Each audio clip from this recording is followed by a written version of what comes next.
um, and the person who sees me thinks I'm funny, I get into my funny mode because I'm the humorous guy. If someone thinks, wow, this person's a real big tzaddik or tzaddikas, very righteous, I get into my righteous mode, and I'm not faking it. It's just I see me through their eyes.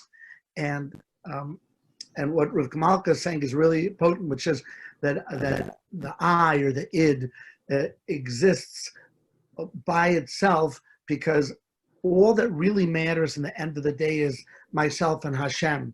And while it's true, these other relationships can form my self-perception, but it shouldn't shape my mission. My mission remains the same, even when my perception wavers back and forth. And that's going to be the most natural thing. It's what leadership is all about, where I've got a moral compass, and regardless of how people look at me, or whether they're applauding or whether they're booing, my relationship with that compass, and for us that compass is Hashem and His Torah, that remains steady, and at the end of the day that prevails. I would say one more thing, which you also, when you say one more thing, could you recap what I said a little bit, because I forgot to press record, just so the viewers on other platforms know what conversation we're in. Yes, absolutely. So the question is, I'm struggling with my not feeling so well, with my own aches and pains, and perhaps my spouse's as well. Or maybe they're not even aches and pains, but we're all sequestered in the house on our lonesome, and we've got to see each other, and we've got to be nice to each other. But how does that negate all of those years when perhaps we weren't that nice to each other, or we fell into an unhealthy routine of the way that we communicate? And now we over here in this forum are saying, no, what a great opportunity to nurture these relationships. Well, I'm not nurturing. I don't have anything to nurture, because it would really be an about face. It wouldn't be nurturing what's currently growing. It would be changing what currently is. And I don't know how to do that. So that's what we're addressing over here. And Rivka Malka's very profound insight was that in order for us to grow, we have to understand that our primary identity is as a servant of Hashem, a king or a queen connected to Hashem. And therefore, I soldier on by doing the right thing. And the way my relationships will become better is by me becoming better with the Almighty. So if my relationship with my wife or my husband is not so great, maybe the truth is that I'm ignoring some of that relationship with Hashem, not my relationship, the way I communicate with Hashem, but my obligations towards Hashem, towards other people, the way that I should have been treating my spouse. And therefore, I'm going to work on that regardless of them looking at me like I just dropped in from Mars, like, who is this person? Until now, he or she was rude, or they were ignoring me, or they were apathetic to my struggle, and then all of a sudden they're being so nice. But it's not me changing my relationship with them. It's me re-accepting my obligation towards Hashem of how I should be acting with you. And that is totally consistent with my life's mission of growing in that relationship. Is that what you were saying? So beautiful. Yeah. Okay. Very well said. Very well said. I know that so much of our relationship with Hashem is shown in our relationship with our spouse. As Ben-Sion just said, that's how it plays itself out. And one of the things we're supposed to do in our life is emulate Hashem. And Hashem is a giver.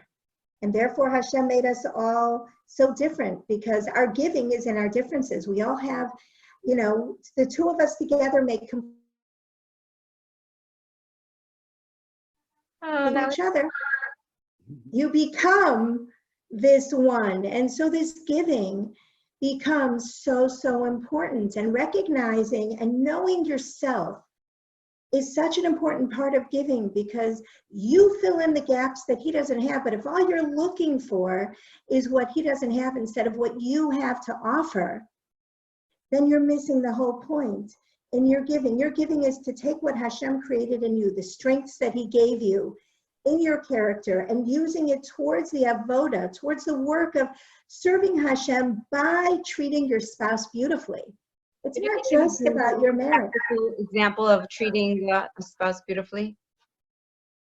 Sure, when everybody's around, there's often too many people in the kitchen. One person's, somehow, when everyone's home, everybody's eating all the time. And we're still, let's say, preparing supper.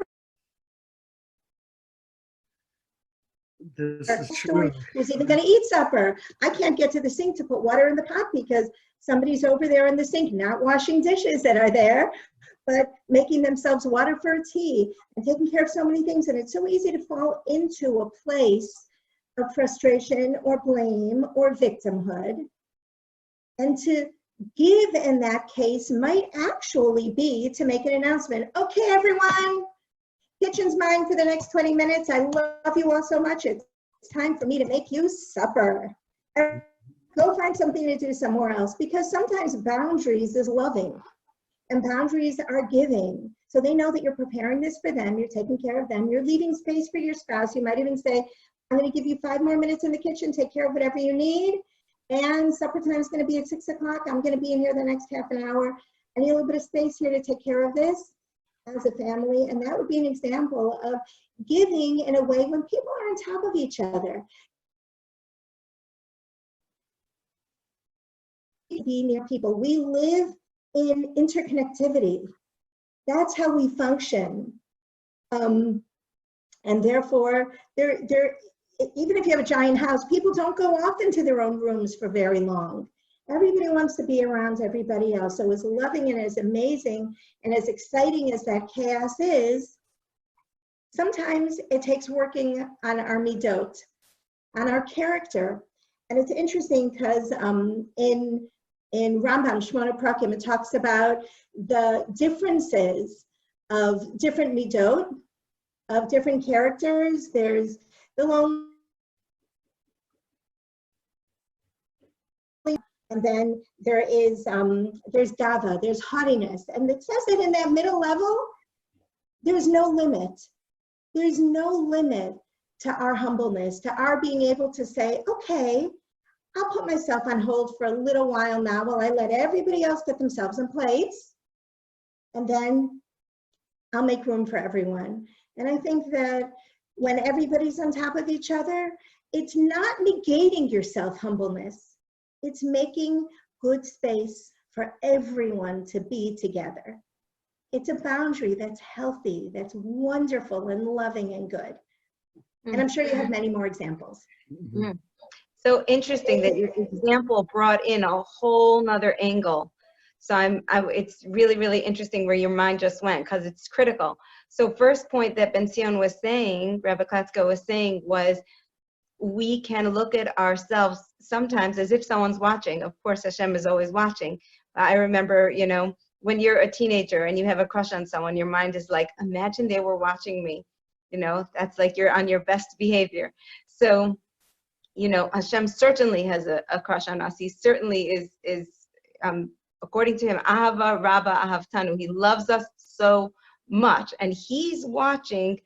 That is like one tool to rise to your best behavior. And then the second tool that Devorah is giving is to create boundaries so that you can be a giver, and to realize that when you are being a giver, that humility is the opposite of victimhood. It's really being godly. You're servicing. It's very, very high and special place to be. What I want to speak to, and I wonder, Ben Sion, if you could comment on that, is how would you go about correcting the victimhood mentality of, my kids are tearing my hair out and my husband wants me, I got to take care of myself too, and it doesn't feel humble. It feels like everyone is a tractor rolling over you. And what would you recommend to shift that thought into recognizing that you have an opportunity for humility? Beautiful. So here's a very interesting human condition that we need to appreciate, which is, in general, Most healthy people are quick to forgive. Most people are quick to forgive. As long as they know that on the other side, excuse me, still getting over, as long as they know on the other side that there is a desire to connect, even couples that have been fighting for 10 years, if one couple is, as we say in Hebrew, ritzini, desirous, they really want to connect, the forgiveness is a much quicker process. Now, hurt can take longer to get over, but forgiveness happens very quickly. And therefore, if there is this resentment or this hurt, the very best way to get rid of it and to turn a new leaf, and this is a tool that we should give our listeners to work on perhaps today, the best tool is compliment. Compliments, recognition and compliments again and again. Because that's the gasoline in the engine to motivate your spouse to do more. If your spouse was not forthcoming, but then when they did a little something, instead of in our mind saying, well, that's about time you picked up a broom, or about time, and just negated it, and even worse, weighed its minute effort versus all the time that there was no effort put in. Instead, we'll put aside all that time when there was not a lot of effort. Okay, that happened. We're not going to say it didn't, but this is the new leaf. There was effort put in, and I'm going to be effusive, maybe even a little bit over the top, and say, wow, thank you so much. You don't know how that made me feel. You know, I came into the kitchen, I expected it to be a mess, and whoa, it's clean. You don't know, that really made me feel so loved. And if you say that, the next time he comes and there's a broom leaning against the wall, he's going to remember, oh, that made her so happy and so loved. And it's validating, and it's a way of turning the page on past dysfunction. So that would be the tool if you want to work for the next day. Compliment. And I'll tell you something my wife and I even have. We have a whiteboard in our bedroom with a marker. So I have a red marker and my wife has a white marker. And throughout the day, we write compliments to each other. And usually there's 3, we write 3. I want to thank you for this. And that's besides saying it. And we each come into the bedroom hoping that the whiteboard will have something new written on it. I could even run in and show you my most recent whiteboard, but I'm not going to, because that wouldn't be that professional. But it's a whiteboard. It's really easy to smear. And everyone wants you to go get the whiteboard. I'm just saying, you could get up. I'm getting up. I'm getting the whiteboard. But you know, there is nothing like a visual to get inspiration. Absolutely. You got to see. Absolutely. And I want to add in that it's not to be used as a manipulative tool. Oh yeah, great. If I validate and I compliment, he's going to do everything I want. No. It's the fact that you're recognizing these things builds up a level of appreciation inside of yourself for what your husband or your wife is doing for you, because so much of it depends on where our mindset is. If your mindset is such that I want to use this as a manipulative tool in order to be able to stuck together, that's a whole different story. That I want to notice the beautiful things in my spouse so that we can enhance the time that we have together. And that will come through. That will make your validation and your acknowledgments and your appreciation so much more real. And that will actually bring your relationship closer. Thank you. Okay, we want to see this, Spence. We're so excited. Okay, so I'm going to flash it quick, because I don't think it's very personal, but this was my most recent one.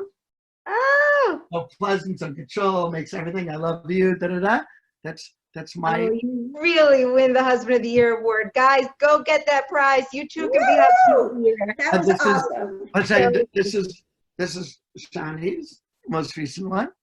Oh, wow. Thank you for working to do this. Wow. So we write these things to each other, and that it just You know, feels this is good. epic. I don't think you realize how epic this is. Really? Tangible investment. We all try to thank our spouses, but my mind is just like blowing up with all the whiteboards that are going to be bought on Amazon today. Because even the idea of having the whiteboard up there, and you made it so easy. I have little notebooks that I write to my children in for years, except the last few years, because it's very hard to take out a notebook. You know, you did exist age 0 to 6, then it got a little hard to write. But a whiteboard is literally there. It's calling your name. This is brilliant. I love want it. this in my life. It's unbelievable. Thank you. By the way, my kids see it when they come in the room because, and Totally life-changing. it must affect them in some way, you know. I'm gonna share where I'm practical now, and I just feel so lit up from what you've shown us over here.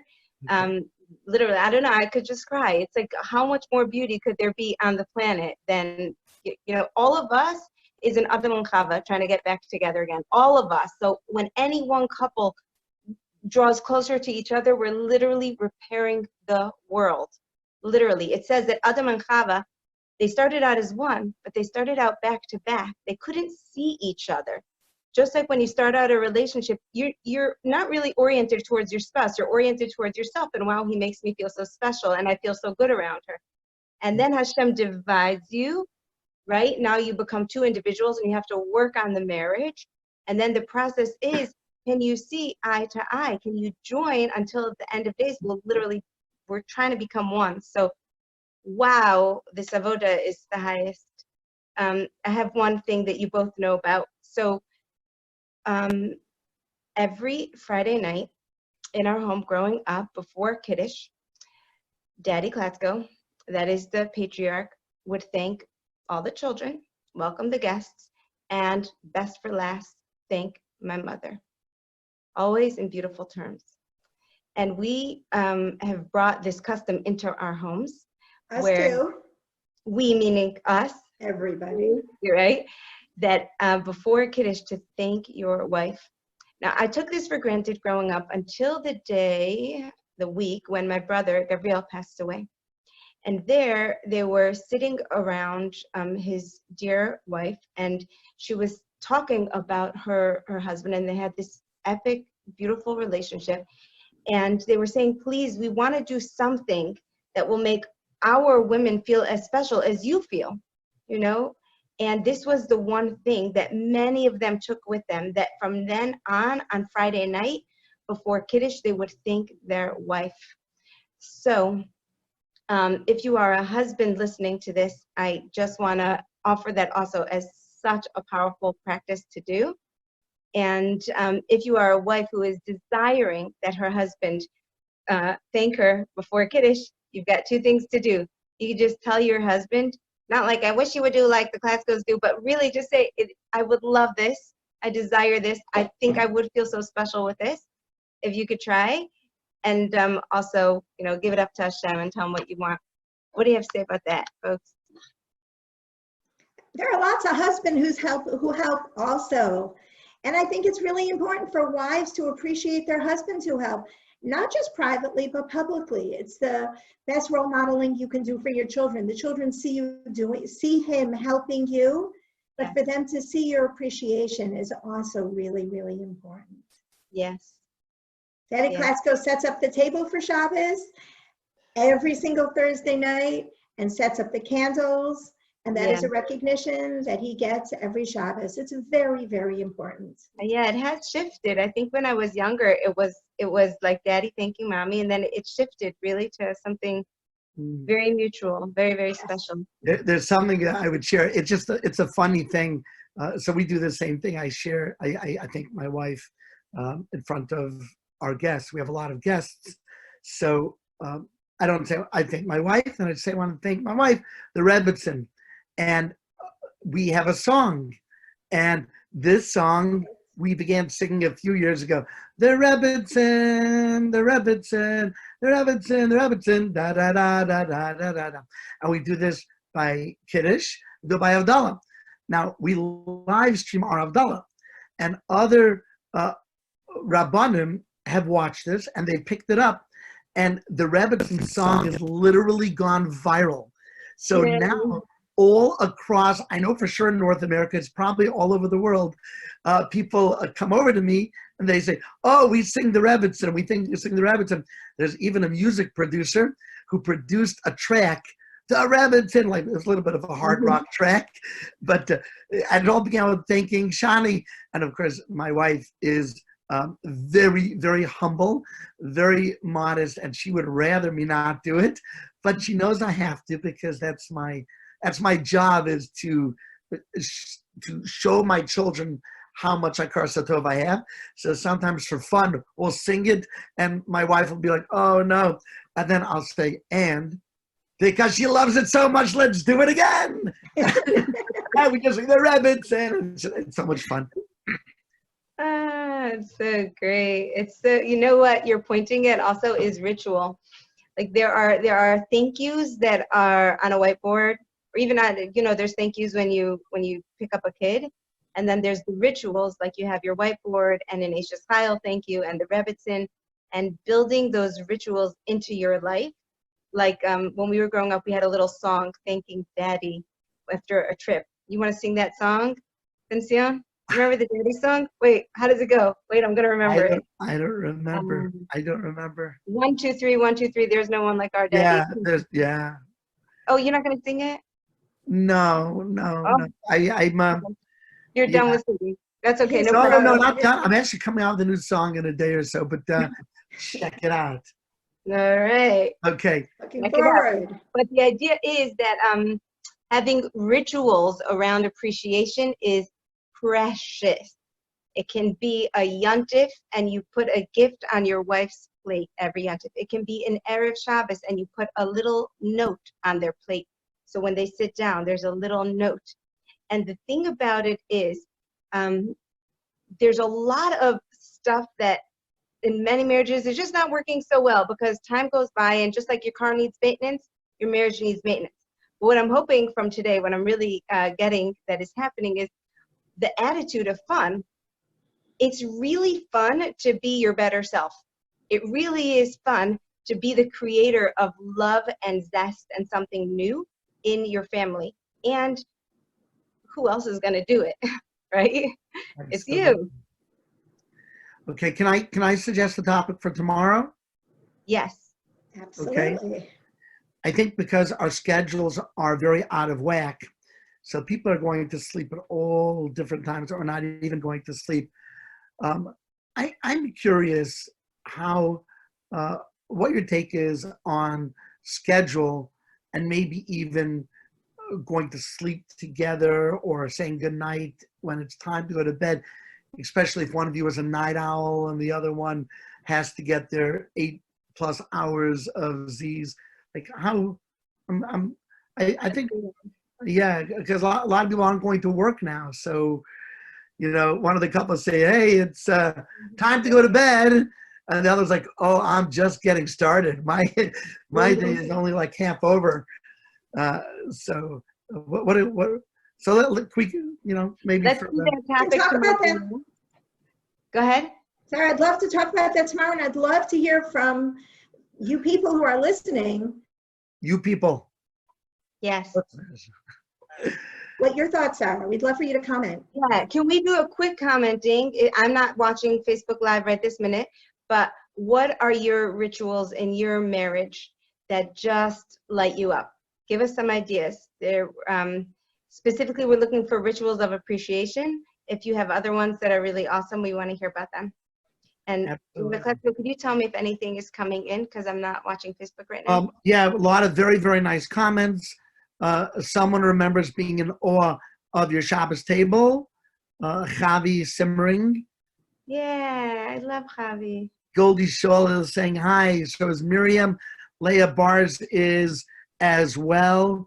It's hard to see all the comments because we're still live. So Facebook has this. Actually, maybe I could see. Hang on one moment. I'd love to read out loud some of these rituals in our final 2 minutes before 2 o'clock. Yeah. Let's see. Hold on one second. I think I have to go to your page, which is not a problem at all.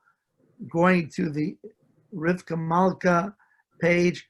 You've got 28 wonderful comments, but like I said, it doesn't let you really see. Okay. Javi was my first sing- redhead friend, and then I married a redhead. She made a big impact on me. Oh, amazing. Well, sing Aisha Schile while making eye contact. Ooh, I like that. That's from Leah Bar's. Wow, Nice. that's Yeah. intense. Yeah, but it won't show me the rest until we're finished. So, okay, 1 second. Yeah. Especially during lockdown when everyone feels crazy. At the start of our next program. Yeah, the next program we could do that. We'll go. Guys, if you add your comments or if you watch the replay, or even if you're on YouTube, we are going to, God willing, collect your comments, say them out loud on our next program, which is tomorrow. Generally, we air at 1. Sometimes Zoom doesn't work. We air at 1:30. Sometimes, I don't know, but we're trying. We're here for you. We're trying, definitely. Can I make a plug for my shir tonight? Please do. Absolutely. Okay, I'm giving a class tonight. The class tonight is a interesting, a little bit heavy, very inspirational. It's at 9 o'clock, and it is about the Jewish view of life after life, purpose. I know Rivka Malka's got a lot to say about that. We're gonna delve into it and really just try to focus the time we have in this world to make it incredibly meaningful and impactful. So if you want to tune into that, go to We Learn Together. I think it's .com or .org. I'll tell you right now. It's .org. WeLearnTogether.org. And the class will be over there on We Learn Together at 9 o'clock. I'll also post it to my Facebook group. Very good. Very, very exciting. Okay. Thank you, everyone. Deborah, did you want to say anything before we go? Or just bye? Thank you, everyone, for joining us. This was great. I can't wait to hear your rituals.